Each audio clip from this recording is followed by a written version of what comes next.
Kings and queens, lords and barons, bishops and clergy, knights and guildsmen, villains and serfs. Words that seem to reflect an era buried in antiquity, whereby civilization has long since done away with such outdated concepts, and humans are now free from the stranglehold of these outmoded systems of hegemony, class, and caste. Or are we? That's what the current paradigm would like everyone to believe, using the opinionated assurances of legal scholars with examples of modern technology and all of the comforts afforded by a modern lifestyle as proofs that such systems are no longer in place, and that the world has moved well beyond these ideas and into a future that has imbued the individual with more freedom than ever before. But is this actually the case? Or is it simply a notion that has been widely accepted through the repeating of a mantra, not unlike any other religion, whereby each follower, called a citizen, blithely goes along with a preordained program of rules and rituals, while being contemptuous of any who dare question the parameters that have been set up around everyone? Is this not so? The offensive and defensive measures are built into the construct itself. The private armies attacking the defectors, and the general public defending the actions. Belief in the system itself becomes absolute. The mental status quo becomes incontrovertible. Those in the grips of this state remain unmoved by anything that shows this system to be anything other than what they have been told to believe that it is. The investment within it is far too great. The positions of mental reality have become the reality, which must be defended at all costs. To not do so would lead to a subjective apocalypse, the unveiling of so much deception and the consequences of having to look at one's own actions and the collective and personal participation within such an arrangement. From this basis, it will be shown that the enterprise of feudalism is not one which has been left behind in the history books to be discussed only by students and scholars, but one which is still being lived out this very moment.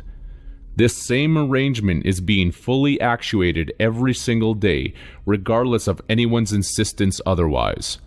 Some feel that the main problems of society are rooted in capitalism, communism, or the various isms of religion. But these doctrines are simply the thesis and antithesis which binds together the synthesis of the dominant ism, feudalism, a contract of silence.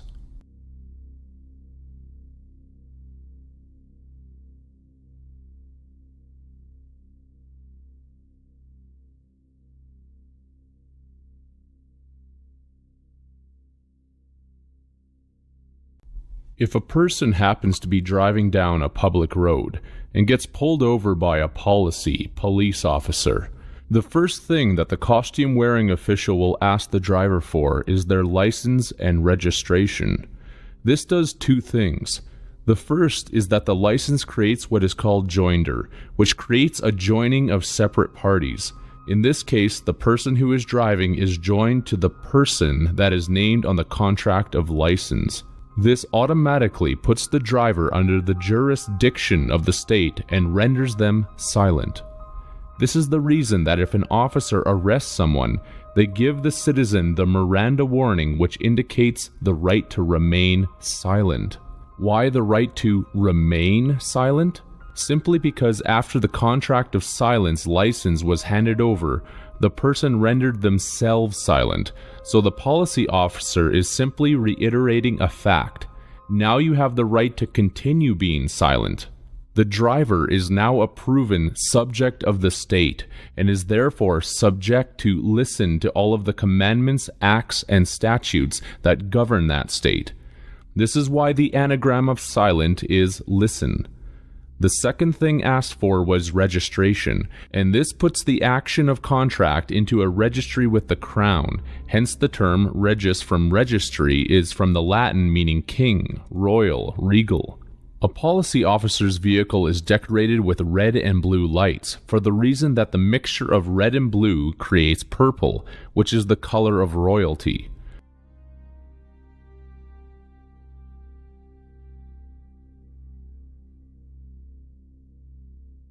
The person is now considered by way of contract a loyal subject to the crown, whereby the anagram of loyal is alloy. By definition, an alloy is an admixture that debases or reduces the value of something. It is to corrupt morally and make it profane, which is the reason that license is rooted in the etymology of the term licentious, which means to lack morality. By definition, license means to be unrestrained and to deviate from normal practices. Furthermore, alloy is connected to the term ally, which is from the Middle English alien. This is because the admixture is now a foreign substance, unnatural, alien.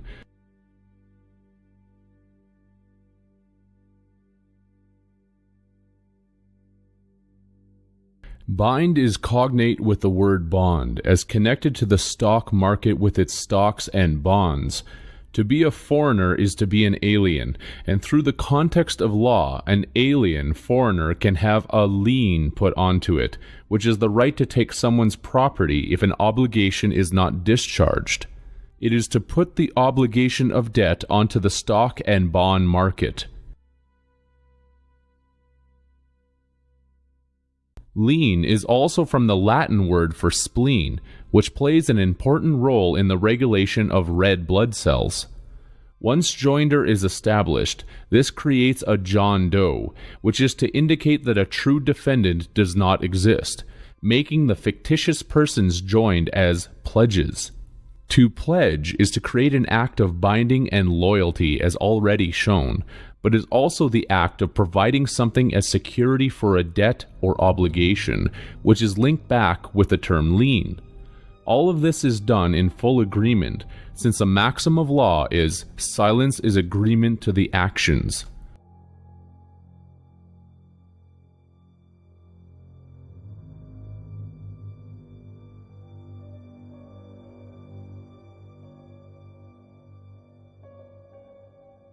License, silence gives consent, which is to agree to the meaning of something.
There is an absolute insistence that feudalism itself only began sometime in the 8th century under the Carolingian dynasty and ended sometime in the 15th century. For those thinking that armed service was the only means that those under this system could serve their obligation to their lords and masters, are not taking note that even history proves otherwise, with payments of money or taxation being a replacement of this service, exactly as seen today.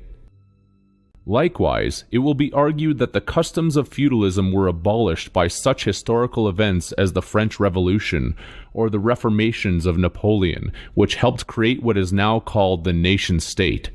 Again, these events and many others did nothing to abolish or stifle the system of feudalism itself, except perhaps metaphorically rearrange the deck chairs on the Titanic. It is said legally that custom trumps law, and the customs of feudalism are sustained and practiced by the populace every single day.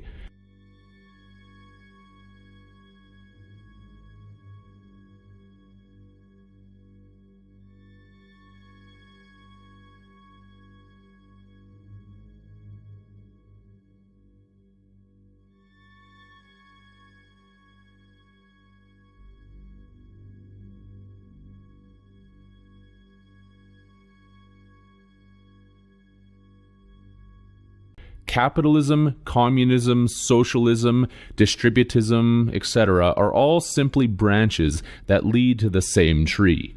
It will be shown clearly, rationally, and definitively that every person exists under a fiefdom and always has. The legal scholars and pundits can ferociously argue against the facts, but the evidence is overwhelmingly clear when it is looked at. To use an example, if one were standing outside in the rain, getting soaked and feeling cold, they would not say to themselves or to anyone standing beside them, "It's definitely not raining." Yet, a person claiming to be a meteorologist or a professional weather expert comes along and states that it's not raining because rain was abolished from weather systems centuries ago. What would you say in response? This professional is adamant and passionate about their mental position, and in fact has already convinced everyone else that they've come across that rain is certainly something that doesn't happen anymore, and what you're experiencing at the moment is something that's just called proprietary wetness, because humanity is now free from the environmental effects that were previously placed upon them from what the ancients experienced and knew as rain. Proprietary wetness is a natural phenomenon that has nothing to do with oppressive rain or water coming down from the sky. The expert goes on to explain that as you experience this proprietary wetness, the mind plays a trick with your eyes and makes it appear that your external environment has water falling as if from the heavens. It is touted that this is simply an illusion or trick of the mind, which is very similar to the illusion of emotion, and that there are also no such things as emotions, but only different chemicals produced by the brain, which are interpreted as signals which the person then senses or feels. The argument seems to make such logical sense, even though all of the evidence points out that everything that is being said is a total fabrication built upon a foundation of lies and deception. Yet, all of your friends, family, neighbors, and the rest of the world have already been convinced that rain doesn't exist. It's completely absurd to accept this proprietary wetness as a fact.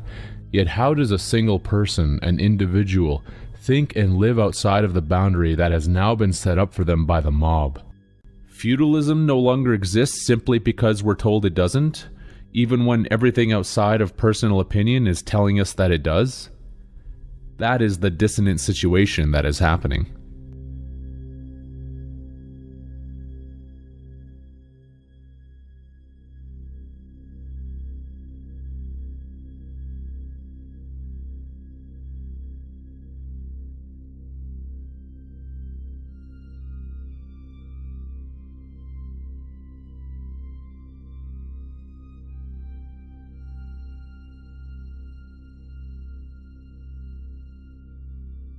Black magic is used for personal gain and the continuation of systems which support greed and contempt of everyone else except for the self. The example of rain not existing is akin to black magic mental manipulation, which is what is happening by telling everyone that feudalism doesn't exist when it clearly does. Let's continue.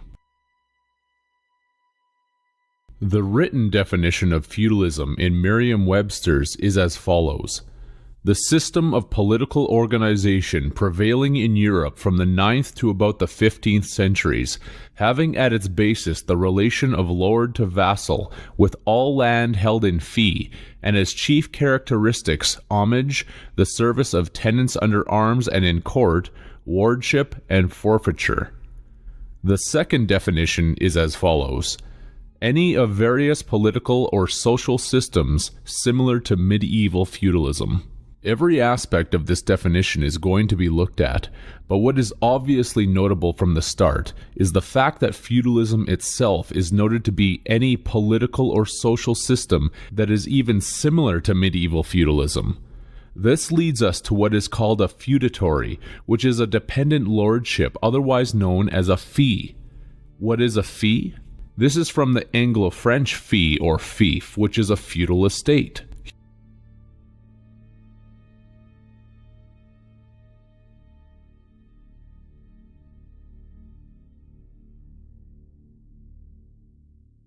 Humans are traded as chattel or cattle property, which is why money is used as a symbol or medium of exchange in the first place.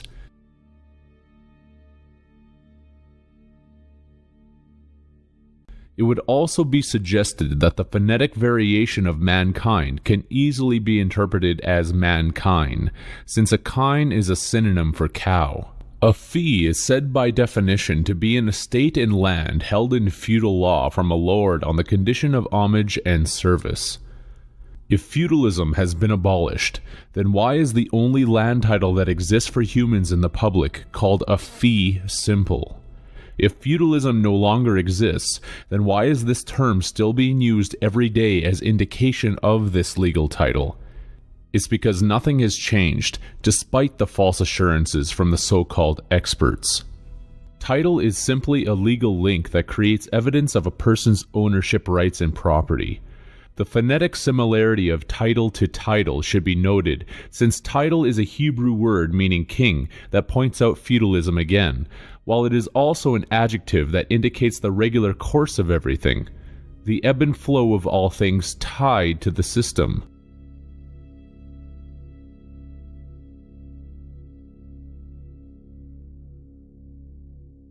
This creates the ultimate paradox, because then one is both for and against it all, which makes a perfect duality, or a tie, which is an equality of opinion or outcome.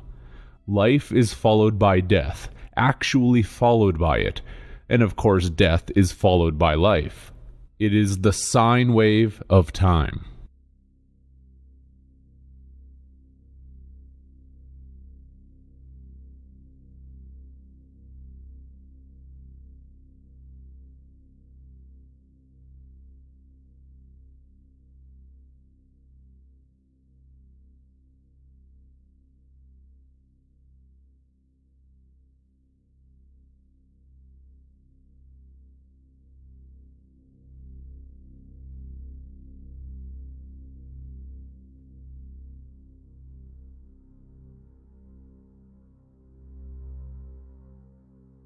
There is an undivided aspect that is without time in the purity of the eternal, which changed when there was an acceptance of the offering of time from the tree of knowledge.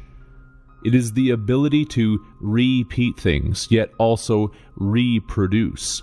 This is why there is an emphasis in the Genesis passage of the phrase, "they knew that they were naked," which indicates the past tense.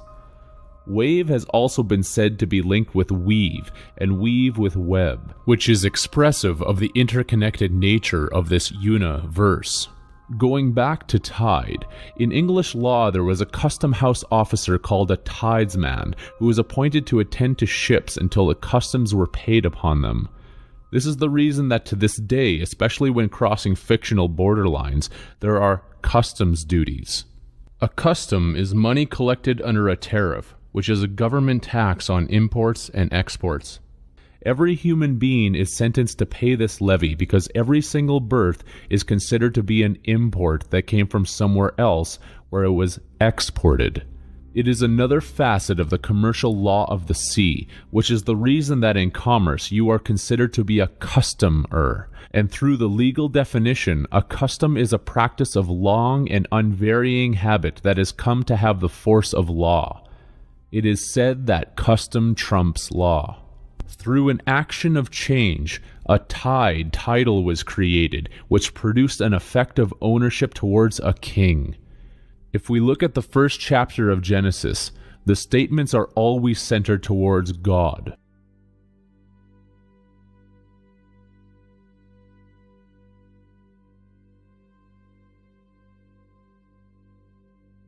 This created an original trust, and clearly showed that there were more beings present than just God, as the Hebrew term Elohim also demonstrates. Yet, this all changed early on in the second chapter.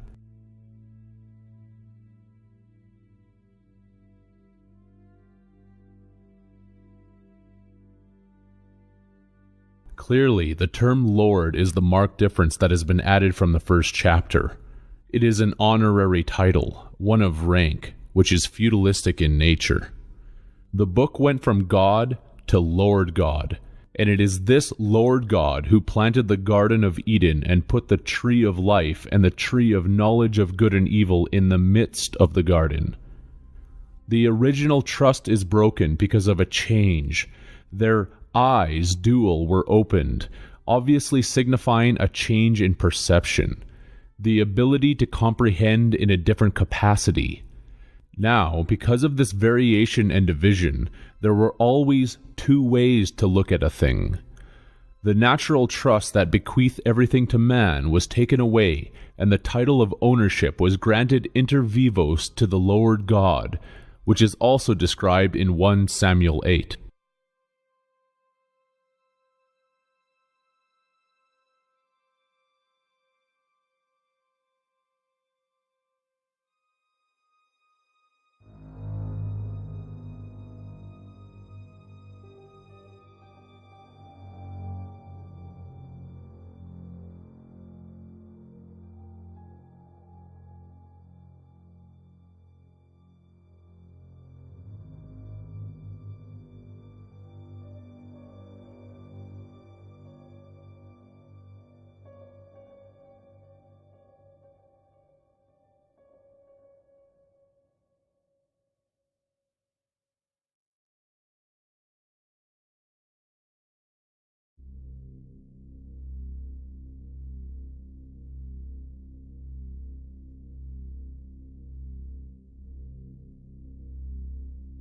The Church to this day still tithes at 10%, and it is clear that the aspect of lordship is still creating a dualistic construct, which makes people believe that the Lord God is the righteous one, while the king is the leech that feeds off of the people.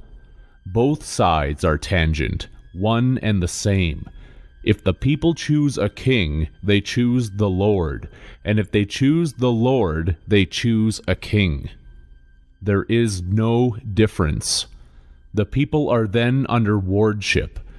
The importance of this set of passages is in showing that feudalism is an ancient practice. Servants, military, kings, queens, oaths, tithes, pledges, land claims, and lords. Why 10%? One hidden meaning is shown in the Japanese word ten, that means heaven.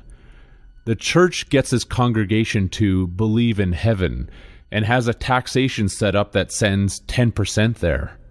It is no accident that the Chinese and Japanese symbol for 10 is a cross.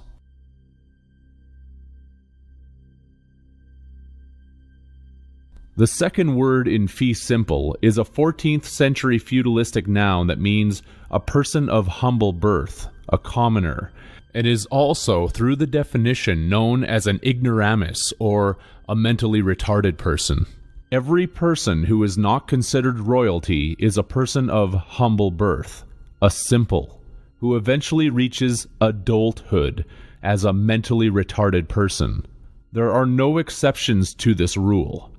This is how the ruling class views everyone, and anyone who goes into any financial institution and receives a feudalistic mortgage death pledge, which is granted under the title of fee simple, are declaring themselves to be a mentally retarded cow. Fee is linked to cow and cattle, and simple means one of common birth who is stupid. If that isn't enough of a link, let us look at the word homage, which is a feudal ceremony whereby a man acknowledges themselves to be the vassal of a lord. Homage is the symbol that signifies this relationship, and all of the tributes, actions, payments, and obligations that go along with asking for this agreement.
A synonym for humble is simple, as in fee simple, and the chiding doesn't end there, since a key definition for the word low is the deep sustained sound characteristic of a cow. The cattle symbolism is prevalent.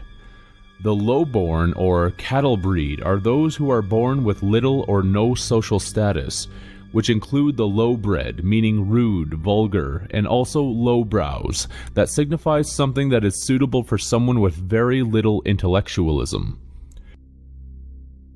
The low creates the debt of light, as shown in another etymological confirmation of low, being from the Old English word shown for light, and why the phonetic of debt is related to depth, which is another definition of low.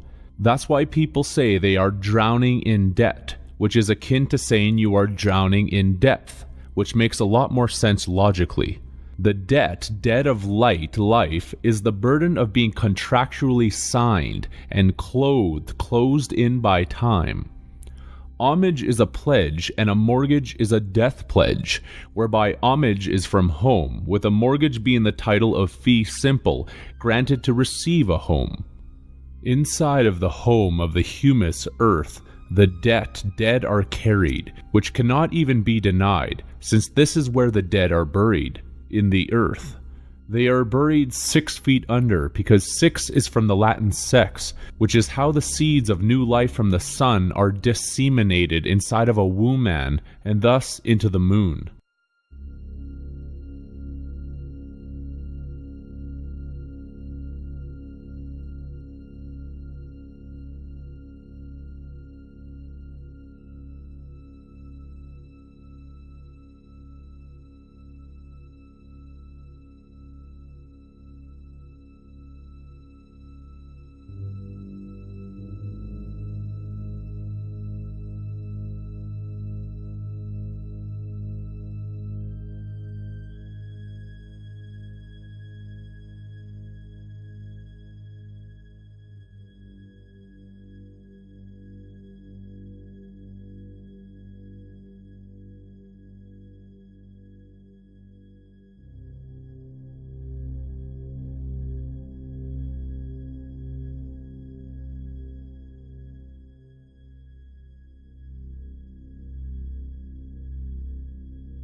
The dead or debt is buried 6 feet under, which is the reason that banks have you borrow money, since to borrow is to burrow, with the Middle English borrow meaning burrow.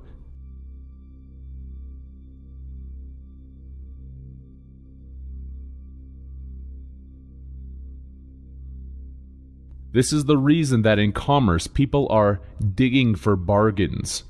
The dead is burrowed or buried in the banks, which collects interest, because to inter is to place something in a grave or tomb. It is the tomb in the east, which is where the sun rises. The sun that was dead is now risen in the east. People then go in for a loan for a home, which is a mortgage, a death pledge, which is amortized, since amort is from the Middle French meaning to the death, something that is utterly cast down.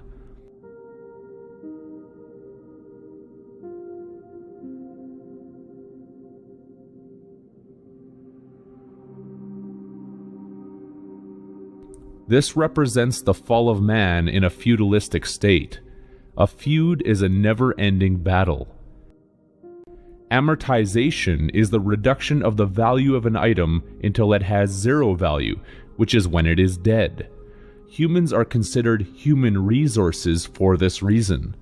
It is also related to the love of copulation, as shown in the further breakdown of this word, with amor being the Roman god of love. This love buries the dead, which is the treasury of cash, because a cash is something that is buried. If cash isn't being used, it's now digital money, which is called cryptocurrency, because a crypt is a burial chamber, especially one that is situated beneath a church. We are being used like money, and once the reduction of value due to amortization is reached at death, then one is bankrupt, which leads to rupture and rapture. The two words are cognate, as shown through these connections.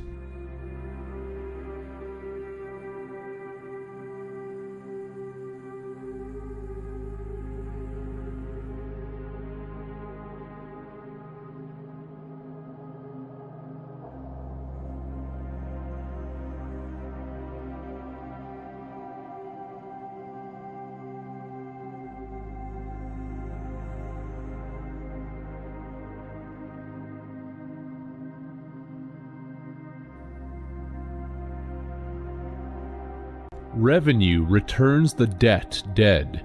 It has been shown that rupture is something that is robbed, and the very definition of rapture is something that is robbed, snatched, carried off. Rapture and raptor are also family members, with raptor being the Latin term for robber, plunderer.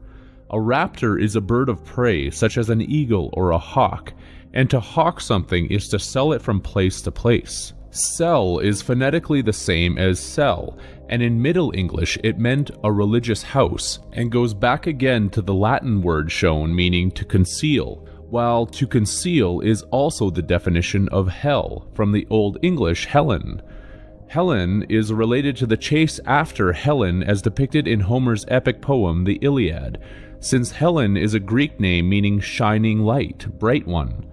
This is the light at death that everyone sees, which seems so wonderful, but the etymology again shows that Helen also means to accept and sell stolen goods, as related back to rapture and raptor. The raptor is the bird of prey, such as a hawk, that accepts everyone into its light, because in banking everyone gets billed, and a bill is the horny projecting mouth of a bird. That's also why people like things to be cheap, because a cheep is the high-pitched sound of a younger bird. To be in hawk is to be in debt for something, or to offer something as a surety. It is to pawn it, and again shows our imprisoned state, with the etymology of hawk being from the Dutch hawk meaning pen, prison. It is why there is the masonry hawk that is used as a mortarboard, with the first four letters of mort being from the French for dead, and this symbol being worn on the day of scholastic graduation above the head, symbolizing the imprisonment of the mind. The square or cube in occult terms represents the imprisonment of matter.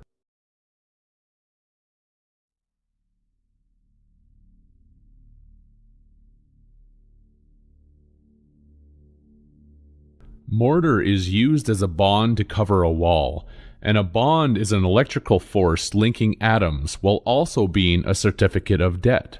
The word mort is taken another step in the same direction, as being connected with the Middle English mote, translating into grain of sand, while a mote is a tiny speck or a particle.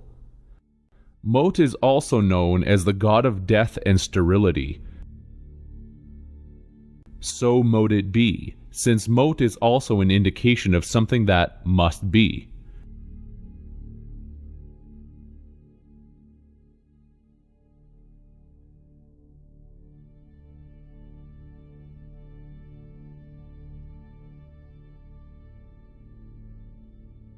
Mort, meaning death, was also an archaic expression signifying woman, with an emphasis on a lack of morality, and mote is the first three letters of mother, with all indications pointing out the connections between mother and matter.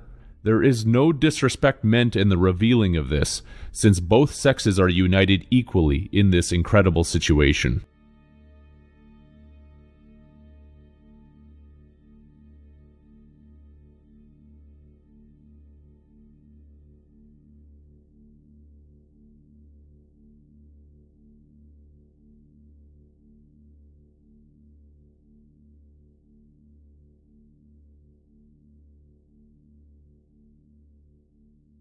There is the phrase, "it's bound to matter," and this is correct, because to be bound to something is to be bonded to it, as in a binding contract.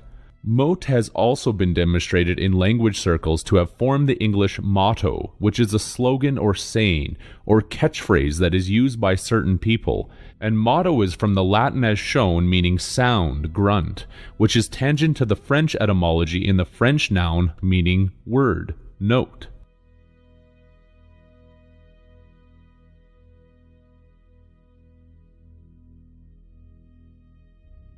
Consequently, in Old French, mote carried the synonym of parole, which meant the right to speak, utterance, expression. This is the opposite of silence, which is the bearing of a license and the right to remain silent. By definition, parole in English signifies a promise, a secret word or phrase known only to a restricted group, as linked with motto, and also a conditional release from imprisonment. It is to release a criminal from detention and put them on parole. Parole is simply a hidden way of saying payroll. The pronunciation of payroll is written out in English as shown, and is another aspect to the language key that is beneficial to finding phonetic and visual associations. To be on parole, the payroll, is to receive one's salt or salary, which is the ability to generate an electrical connection and discharge. This all wraps itself into the essence of the occult mystery and the triple aspect of salt, mercury, and sulfur. Mercury represents the crossing of the sign, the salt creates the connection, and sulfur is the discharge. Father, Son, Holy Spirit. Usually a withdrawal is necessary in commercial terms as well, and this caters to the aspect of a parole release, since another banking term is decedent, which is a dead person. It is to withdraw the dead from the banks. This is all feudalistically related back to the king, since a check is from various languages that all mean king. And it is a check that is cached in the womb of the moon for 3 days, representing the symbolic 3 days of the dark moon before the boulder of it is rolled away and the light of the new moon is shown again, which is the rebirth of the Savior, King.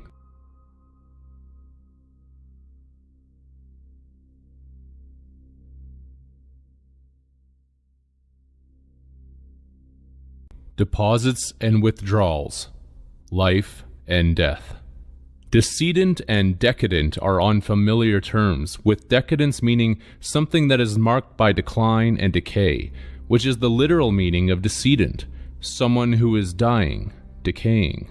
To be decadent is to also be excessively self-indulgent and morally in decline, which connects us directly back with the aspect of alloy and licentiousness. If we circle around again to the original definition of feudalism, it is seen that one of the chief characteristics of this system is forfeiture, which is something that is lost or surrendered as a penalty. It seems quite obvious from everything that has been shown thus far, and the fact of everyone's experience, that the greatest forfeiture is one's very life, a death pledge. Feudalism and its implications do not simply pertain to the perceived external actions of day-to-day business and human affairs. These constructs and this methodology of control extends itself into the beyond, into those realms which are not seen at present, but which hold sway over every living and dead thing that passes between its borders. The arrogant assume that there is no such demarcation, that their consciousness and being arrived in their particular individual vessel through sheer random and unintelligent chaotic chance. Their life is nothing more than the accumulation of accidents and absurdities that have no connection or meaning towards anything other than the purposeless meanderings of a short life to be lived unidirectionally until it reaches its sympathetic union with a nihilistic understanding of oblivion. It believes its actions to have no consequences or effect on any other variables, including itself. There is only the seen, and the comprehension of everything is complete and absolute. There is nothing beyond or above or below it. The self-important mind cannot comprehend that great orders are already in place. Orders which engineers or scientists call discoveries or inventions, which are simply the realizations of arrangements that operate and function because of previous inherent designs that are intelligently hidden from view. The orders that work within the immaterial reality form the bodies which govern the material realm, and these bodies maneuver the formulation of what might be called objective reality. It is a severe mistake to think on the same lines as the atheist, the agnostic, the religious zealot, or the nihilist. There is far more to everything than meets the eye. Another connection that is overlooked entirely is that since all land is held in the public trust under the title fee simple, and the human body is comprised of the elements of the earth or land, that what is being stated is that the human body also has a fee simple title that every person holds on it, which is why it can be taxed as property. It is your soul that has been housed within this body, which is the reason that it has been phonetically sold. The birth certificate creates the legal trust upon which this is founded, and when the parental authority signs this, it is sent as an inter vivos gift to the government, which becomes a part of the Roman treasury of the Vatican. In return, the governing bodies of the world send back a death certificate, which incorporates the person who has just been born into the collective ownership of this operation, and creates the bond of trust towards the death pledge within this reality. The death certificate, or bond, also determines the assets that the deceased has, which are then valued, while it also transfers these assets from the new human resource to the governing institutions, and funnels the taxes that they declare are now due to these same overlords. All of this creates the evidence of a bond that ties together the labor class, which is why the certifications appropriately happen at birth. To go into labor is to bring forth another prole, offspring, who has received parole and is thus born into bondage. To be born into labor, slavery, which is the human mark of capitis diminutio maxima. The certificates are all issued into the revelatory Book of Life, which creates the ultimate Domesday Book, as signified in the symbol of the same name from the historical British census that was ordered by William the Conqueror. Domesday was simply the Middle English way of saying Doomsday, which is the day of final judgment according to the biblical book of Revelation. The passage indicating this is as follows.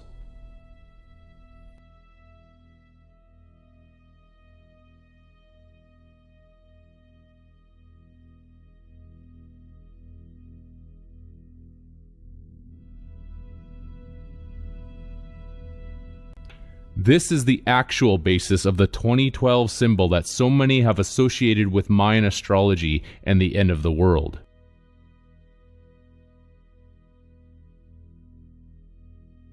If feudalism and its enormous implications are no longer relevant as connected to such things as the Domesday Book, why is there the declaration of demesne land, otherwise known as crown land? This comes from two words, the Greek demos, meaning the common people, and the Anglo-French mene, which is a feudal lord who holds land as tenant of a superior, as a king, but who is lord to his own tenant. Hence, demesne means people who are beholden to a feudal lord. It is essentially middle management, and what this definition is telling us is that the deemed or de facto authorities that everyone is calling the king, queen, president, prime minister, and so on are simply the feudal tenants to their own superior authorities as well. They have further masters to answer to, which creates an august body that the people in the public have no idea about. Is this not the reason that even the feudalistic pope is said to be just the vicar to the Lord, because he is vicariously acting as an agent to his own master? Demean and demean carry the same phonetic, because to demean someone is to degrade and disgrace them. They are lowered in character, status, and reputation. Capitis diminutio maxima.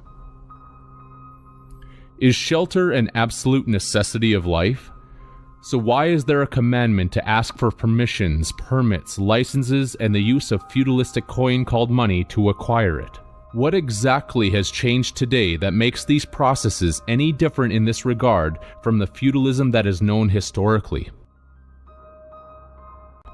It matters not where in the world we look, the principles behind this are all the same. The land is all claimed by the governing authorities, and the people need to ask permission to use it.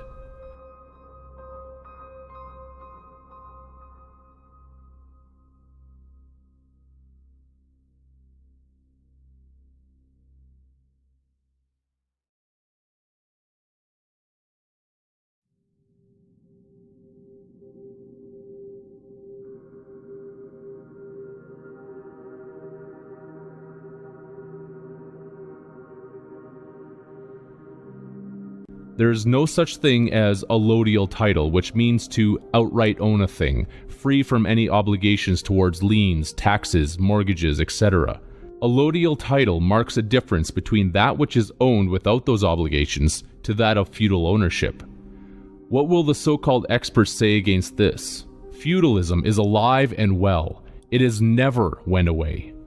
Feudal ownership is dependent upon a relationship to a lord or a sovereign. The argument might be made that the United States is different, where a allodial title is still dominant, but anyone not trying to fool themselves will see that this is completely unfounded. All land transferred is now under fee simple title. Everyone is paying their land taxes to their feudal masters. Allodial means allotted by God, but the voting public are asking for a ruling king, and are therefore removing themselves from their true inheritance. Regardless, even the term allodial is tainted with so many ties to feudalism and freehold concepts. The government holds eminent domain over the entire world, and everyone without exception is claimed as being owned by them. This is all accomplished through force of will and the methods of war and conquering. By conquering the people and forcing everyone into a constituency under a king, there is no longer any option to even live outside of the confines of commerce. To even survive at all, everyone needs to fight each other to chase monetary symbols, to endlessly pay rent or division, to divide and conquer. Commerce is not a choice, it is a mandate. When there is no choice, free will is an illusion, which makes the concept of freedom a complete fabrication. Every moment, every action is based upon the contingency that you have been allotted the permission to do such an action within the chains and confines of the multitudes of mental ordinances and regulations. Those in this imprisoned state who feel protected by these barriers lambaste any who dare question it or unshackle themselves or others from its grips and snares. The firewalls have become our very friends, neighbors, and family members. And perhaps worst of all, ourselves.